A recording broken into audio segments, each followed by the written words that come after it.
కాకినాడ జిల్లా మాచర్ల పట్టణంలోని ప్రజలకు త్రాగునీటి ఎద్దడి లేకుండా క్వారీలోని వాటర్ స్టోరేజ్ ని మాచర్ల మున్సిపల్ కమిషనర్ దేరంగుల వెంకటదాస్ పరిశీలించారు. ఇక మాచర్ల పట్టణ ప్రజలకు రానున్న వేసవిని దృష్టిలో ఉంచుకొని ఎలాంటి త్రాగునీటి సమస్య తలెత్తకుండా ఉండేందుకు క్వారీలోని నీరును పరిశీలించారు. ఒక క్వారీ నుంచి పంప్ సెట్ కు చేరే వాటర్ సప్లై శుభ్రతను మాచర్ల మున్సిపల్ కమిషనర్ దేరంగుల వెంకటదాస్ పరిశీలించారు.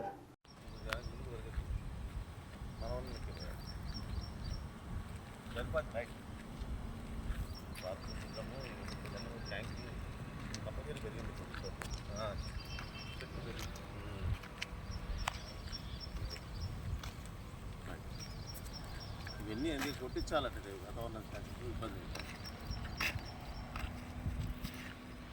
రైట్ సార్ 2 నిమిషాలు చాలు ఎక్కువ.